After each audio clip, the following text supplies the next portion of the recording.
ఈరోజు ప్రపంచవ్యాప్తంగా కూడా ఒక పెద్ద చర్చ జరుగుతోంది. అదేంటి అంటే భారత్‌లో నిర్మాణమైనటువంటి ఒక ఫిల్మ్ 'సత్లూజ్' గురించి. మరి ఎందుకు ఈ ఫిల్మ్ యొక్క ప్రత్యేకత ఏంటి? అలాగే ఎందుకు ఇంతమంది ఈ యొక్క ఫిల్మ్ గురించి మాట్లాడుకుంటున్నారు? అలాగే ఇందులో పోర్ట్రే చేయబడినటువంటి అంశం ఏంటి? అలాగే అది ఇచ్చేటువంటి మెసేజ్ ఏంటి? ఎందుకు గవర్నమెంట్ ఆఫ్ ఇండియా కూడా సడన్‌గా ఓటీటీ ప్లాట్‌ఫార్మ్ కూడా 48 అవర్స్‌లోనే దాన్ని ఆఫ్ స్క్రీన్ చేసేసింది. దీని వెనక ఉన్నటువంటి అసలు ఆంతర్యం ఏంటి? అసలు ఆ ఫిల్మ్ మనకిచ్చేటువంటి మెసేజ్ ఏంటి? వీటన్నిటి గురించి ఇప్పుడు మనం మాట్లాడుకునే ప్రయత్నం చేద్దాం.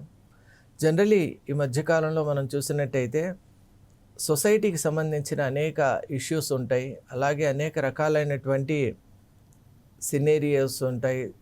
అలాగే సొసైటీలో జరిగే అనేక ఇనీక్వాలిటీస్ ఉంటాయి. మరి వాటి గురించి ఒక విజువల్ మీడియంలో గనక చెప్పినట్టయితే, చూపించినట్టయితే అది ప్రజల్లోకి వెళ్ళేటువంటి అవకాశాలు చాలా ఎక్కువ.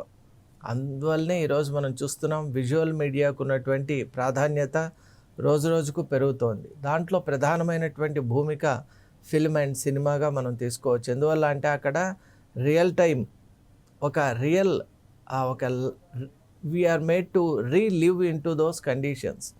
మరి అలాంటి ఒక ఎఫెక్ట్ని ఇచ్చేటువంటి మీడియం కాబట్టి సినిమా విషయంలో సెన్సార్ బోర్డు కూడా చాలా జాగ్రత్తగా ఉంటుంది. ఎందువల్ల అంటే సెన్సార్ బోర్డు యొక్క మెయిన్ ఒక ఇనిషియేటివ్ కూడా ఒక్కటే ఉంటుంది. అదేంటి అంటే ఏదైనా ఒక క్రియేటివ్ ఫిలిం కానీ లేదా సెన్సేషనల్ ఫిలిం కానీ దాని ఆఫ్టర్ ఎఫెక్ట్స్ ఎలా ఉంటాయని కూడా చూస్తుందన్నమాట. అంటే not directly releasing it into the minds of the people. Large ఇప్పుడు ఇండియా అంటేనే వీఆర్ 140 crore అండ్ బియాండ్ కాబట్టి ఒక పెద్ద ప్లాట్ఫామ్లోకి మనం ఒక డొమైన్లోకి ఒక ఫిలింను రిలీజ్ చేస్తున్నామంటే దాని ఇంపాక్ట్ ఏంటి, అలాగే ఇది సోషల్గా ఇంపాక్ట్ ఏంటి, పొలిటికల్గా దీని ఇంపాక్ట్ ఏంటి, ఇంటర్నేషనల్గా దీని ఇంపాక్ట్ ఏంటి, ఇలా డిఫరెంట్ డైమెన్షన్స్గా కూడా చూస్తుంది. కాబట్టి ఈరోజు మనం చూస్తున్నాం సత్లూజ్ అనే ఫిలిం 2022లో దాని యొక్క మేకింగ్ అనేది కంప్లీట్ అయింది అని డైరెక్టర్ చెప్పారు. So honey Tehran. మరి ఈ యొక్క ఫిల్మ్ ఉద్దేశం ఏంటి అంటే పంజాబ్లో జరిగినటువంటి కొన్ని సంఘటనల్ని పోర్ట్రే చేయటం.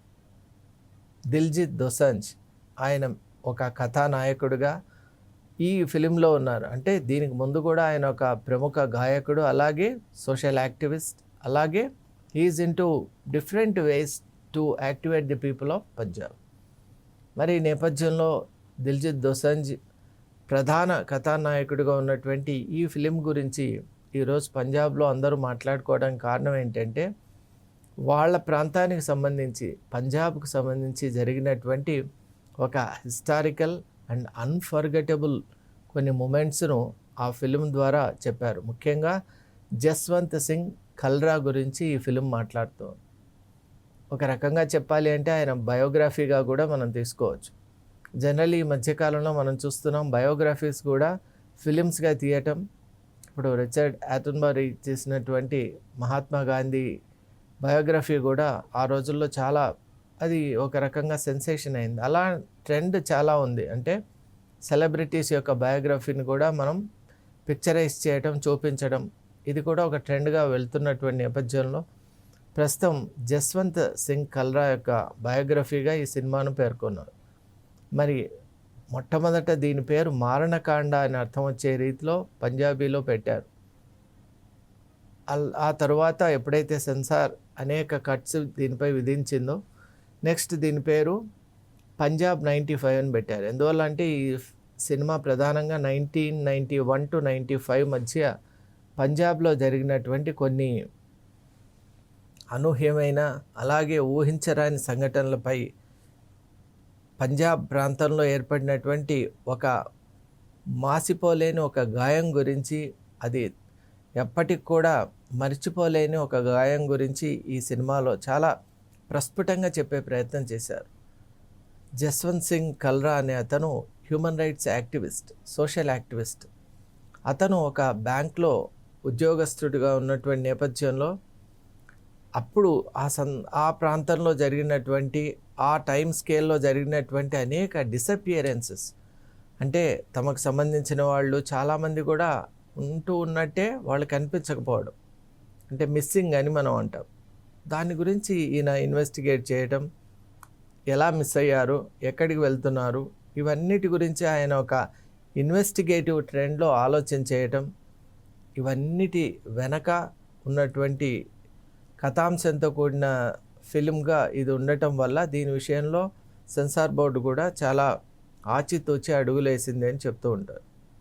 మరి 1991 నుంచి 1990, ఇన్ఫ్యాక్ట్ 1990 to 95 అసలు పంజాబ్లో ఎందుకు ఇలాంటి ఒక మారణకాండ జరగటానికి అవకాశం ఏర్పడింది అనేది ఫస్ట్ మనం తెలుసుకోవాలి. మనం 1950s నుంచి కనుక ఒక హిస్టారికల్గా చూసినట్టయితే 1950sలోనే అనేక రకాలైనటువంటి ఎజిటేషన్స్ అక్కడ పంజాబ్ ప్రాంతంలో ఏర్పడ్డాయి. అంటే పంజాబ్కు గ్రేటర్ అటానమీ ఇవ్వాలి, అంటే ఎక్కువ స్వతంత్రం ఇవ్వాలి సిక్ విషయంలో, అలాగే వాళ్ళకు ఉన్నటువంటి ఎకానమీ విషయంలో, ఇవన్నిట్లో కూడా అటానమీ పెంచాలి అని ఒక ఆనందపూర్ ఒక రెజల్యూషన్ కూడా ఉండింది. మరి సబ్సిక్వెంట్లీ గవర్నమెంట్ ఆఫ్ ఇండియా దాన్ని త్రోసిపుచ్చి ఫెడరల్ యూనియన్లో ఉన్నటువంటి స్ట్రక్చర్లో దీన్ని ప్రవేశపెట్టి అక్కడ కూడా దేశంలో జరిగేటువంటి ఎలక్షన్స్ అలాగే మిగతా అన్ని చోట్ల ఎలా జరుగుతున్నాయో అలా చేస్తూ పంజాబ్ ప్రాంతంలో అగ్రికల్చర్ అనేటువంటిది మనం మొదటి నుంచి గమనిస్తున్నాం. ఒక అద్భుతంగా, ఒక రకంగా చెప్పాలి అంటే రెవల్యూషన్ లాగా అక్కడ ఉండేది. ఎకానమీ కూడా విపరీతంగా ఇప్పటికి కూడా అగ్రికల్చర్ అనేటువంటిదే పంజాబ్లో అగ్రికల్చర్ అండ్ అగ్రి బేస్డ్ ప్రోడక్ట్సే అక్కడ నెంబర్ 1గా ఉంటున్నాయి. అది బార్డర్ ఏరియాకి సంబంధించింది కాబట్టి అక్కడ మేజర్ ఇండస్ట్రియల్ గ్రోత్ అనేటువంటిది అంతా మనం ఊహించిన శాతం అక్కడ లేదు.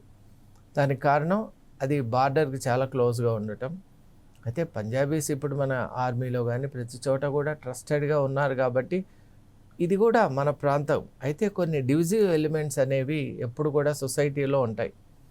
ఒక చోట ప్రాస్పరిటీ ఉండటం, అలాగే తాము స్వతంత్రంగా ఉండగలం అనేటువంటి ఒక భావన కలిగిందనుకోండి, అందులో నుంచి కొన్ని విచ్ఛిన్నకర శక్తులు ఏం చేస్తాయంటే ఆ ప్రాంతాన్ని, అంటే they are being brainwashed by some foreign agents, వాళ్ళ ద్వారా ఈ ప్రాంతం సపరేట్ అయిపోవాలనేటువంటి కొన్ని సపరేటివ్ టెండెన్సీస్ అనేవి ఏర్పడతాయి.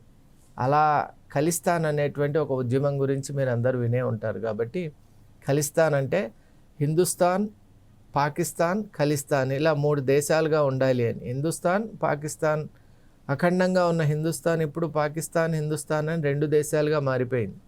హిందుస్థాన్లో ఉన్నటువంటి పంజాబ్ ప్రాంతం అగైన్ ఖలిస్తాన్గా మారాలి అని ఈ యొక్క వ్యక్తుల, శక్తుల యొక్క ఉద్దేశం. మరి గవర్నమెంట్ ఆఫ్ ఇండియా ఎప్పుడు కూడా unity and integrity, sovereignty of our entire land గురించి ఎప్పుడూ తపన పడుతూ ఉంటుంది. కాబట్టి అటువంటి ఉద్యమాలు మంచిది కాదు. Punjab is very much a part of India అనేటువంటి ఆ బ్రాడర్ అవుట్లుక్తోనే గవర్నమెంట్ ఆఫ్ ఇండియా ఇనిషియేటివ్స్ ఉంటూ ఉన్నాయి.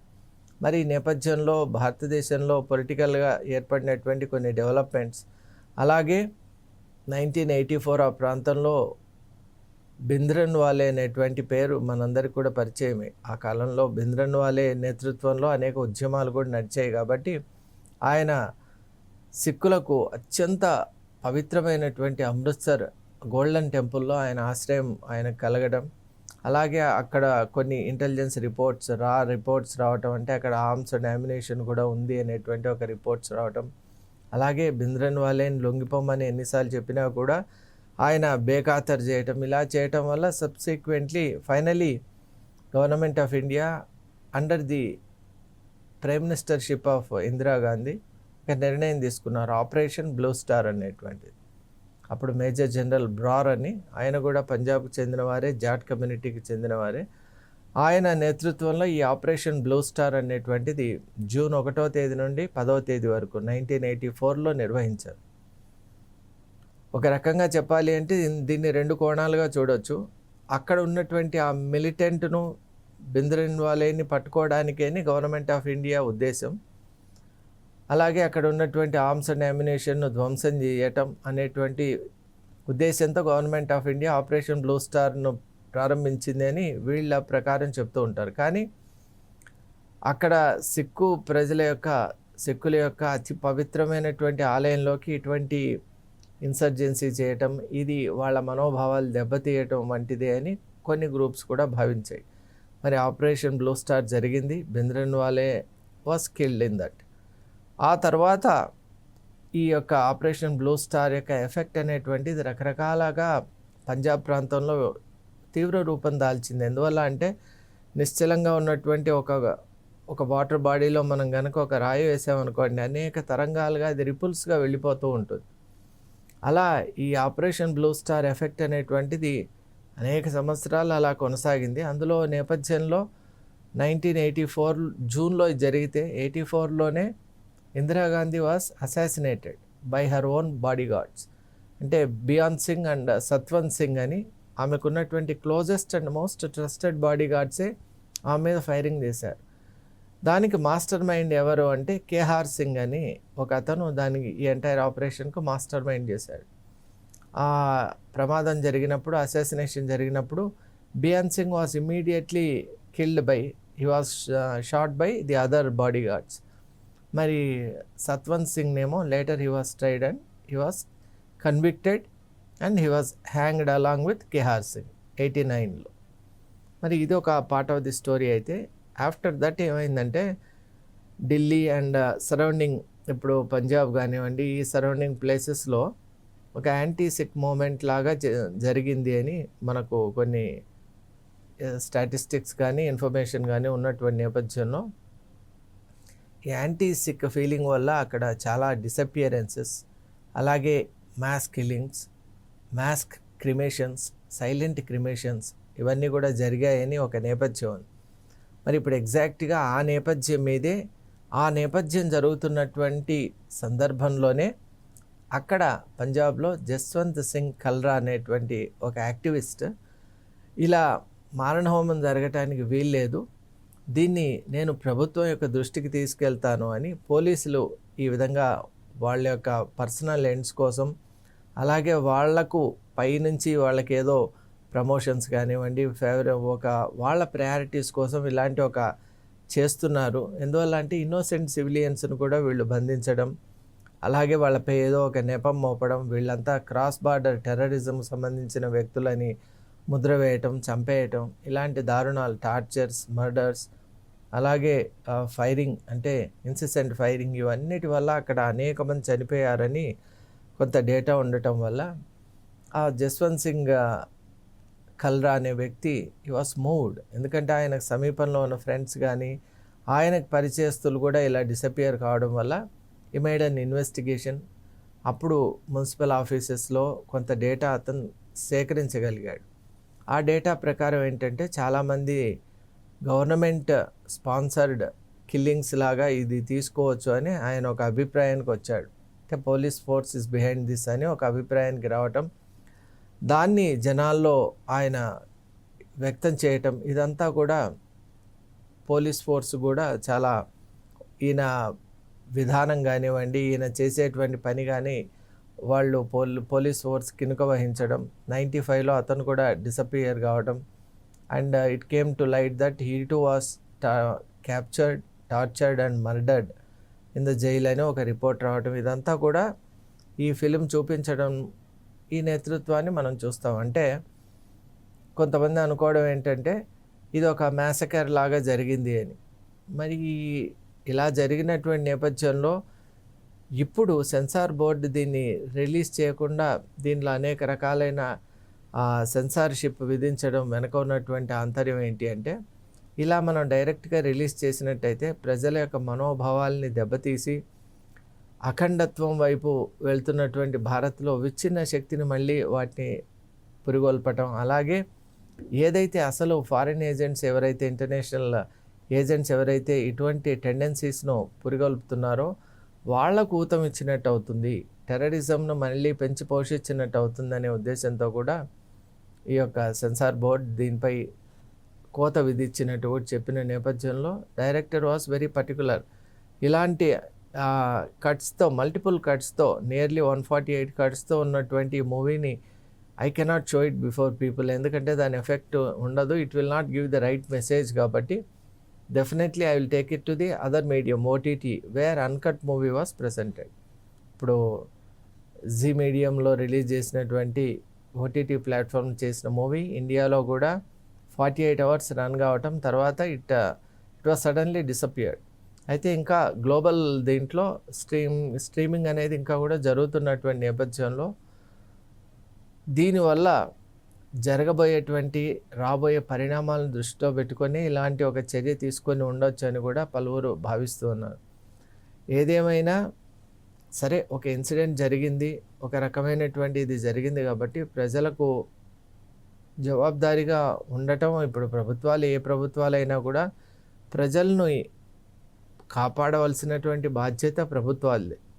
కాబట్టి ఇలాంటి సంఘటనలు జరగటం అనేది దురదృష్టకరం.